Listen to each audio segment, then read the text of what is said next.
name is Debra Cox. I'm the Mitchell County Extension 4-H educator.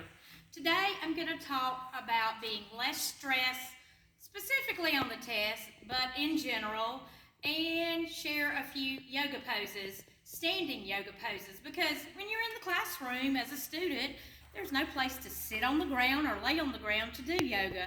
So the standing poses will suffice for the classroom setting. What I want to start out with is about sleep. It's important that as a young person, you get at least 8 hours of sleep a night. That is able to help you be rejuvenated for the next day's schoolwork, whether you're doing schoolwork virtually or in person at school. So make sure you're getting plenty of sleep. Keep the cell phones, keep TVs off, so you can have the proper amount of good sleep.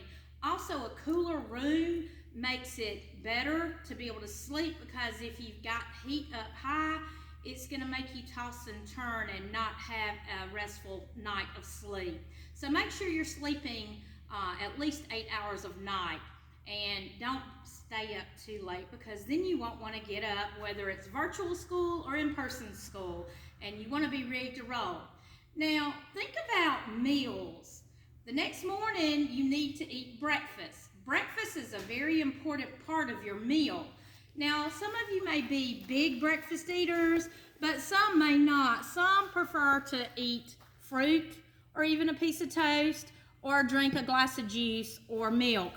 But one thing is for certain, when you think about breakfast, make sure you're eating, because you're breaking a fast that you had from your night's sleep. And you need the energy in order to go through the day and do what you need to do to be able to concentrate and do the day's activities. Make sure you're eating healthy. That includes vegetables, including fruits, your protein. It's important to eat your protein, and also to include dairy as well, milk. Some of you may be lactose intolerant, but there are other forms of calcium that you can get. So make sure you're getting plenty of calcium, because it's good for a young person's bones. Also, when you think about eating, eat healthy snacks. This cheese pizza wouldn't be too bad to have for an afternoon snack, but eat in moderation. Also, you can eat fruit, various kinds of fruit and snacks. When you think about what you're going to drink, of course, milk comes into play, fruit juice comes into play. Make sure that it is 100% fruit juice and not 10 or 15%, because that's where you get into trouble with a lot of sugar in the juice. Water is the best choice to drink.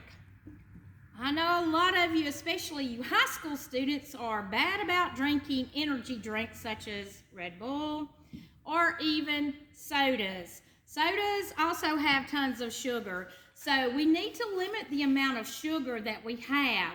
So make sure you're doing that and eating healthy.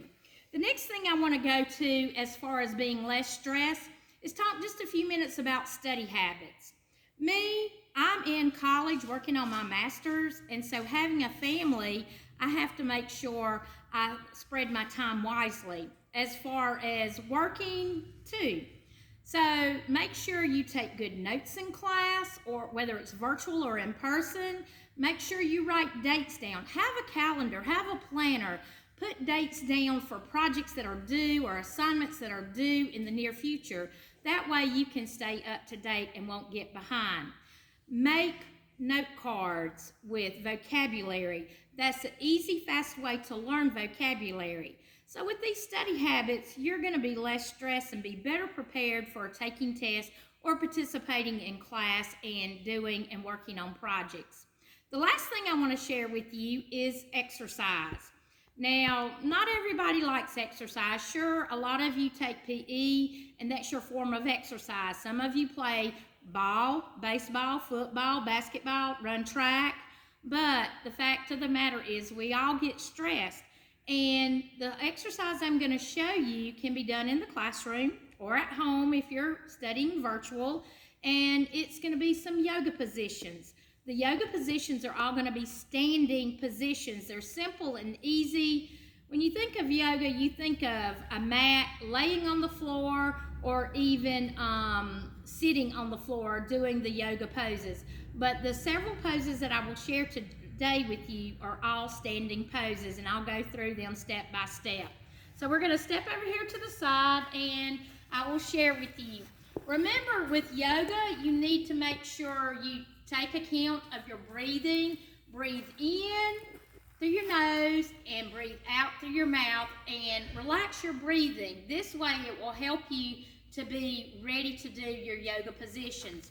Now I'm standing with my feet shoulder width apart, my hands down beside my side. This is called the mountain pose.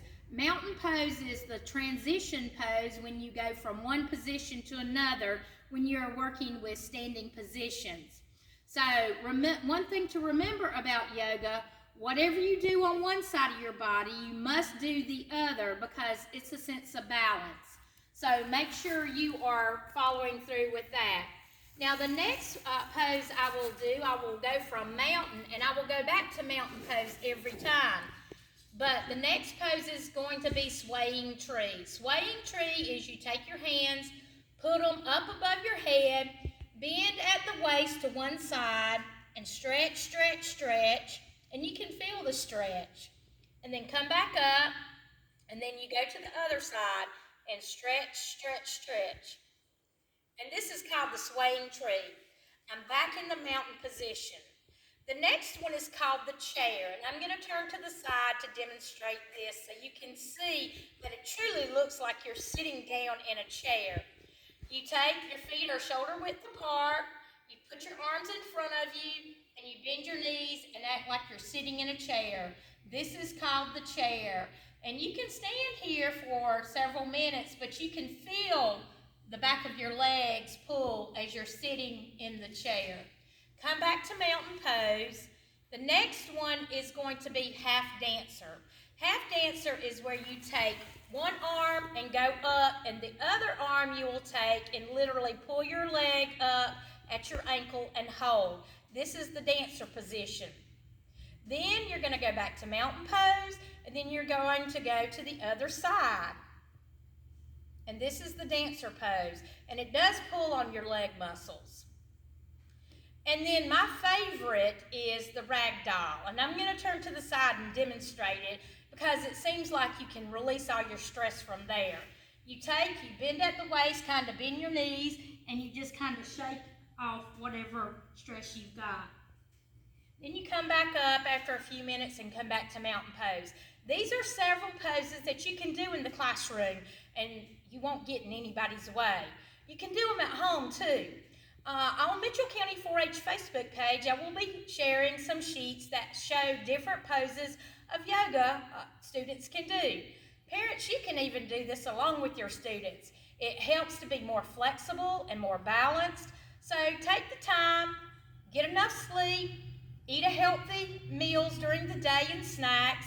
Make sure you're drinking plenty of fluids and staying hydrated. Make sure your study habits are on par because you want to be at the top of your class. And last but not least, take time to exercise to release that stress because, frankly, we've all been a little stressed with this COVID flying around like it has, and we want to be less stressed. So take the time to share with your family and have fun. So this is Debra Cox with Mitchell County 4-H. Until we meet again, bye-bye.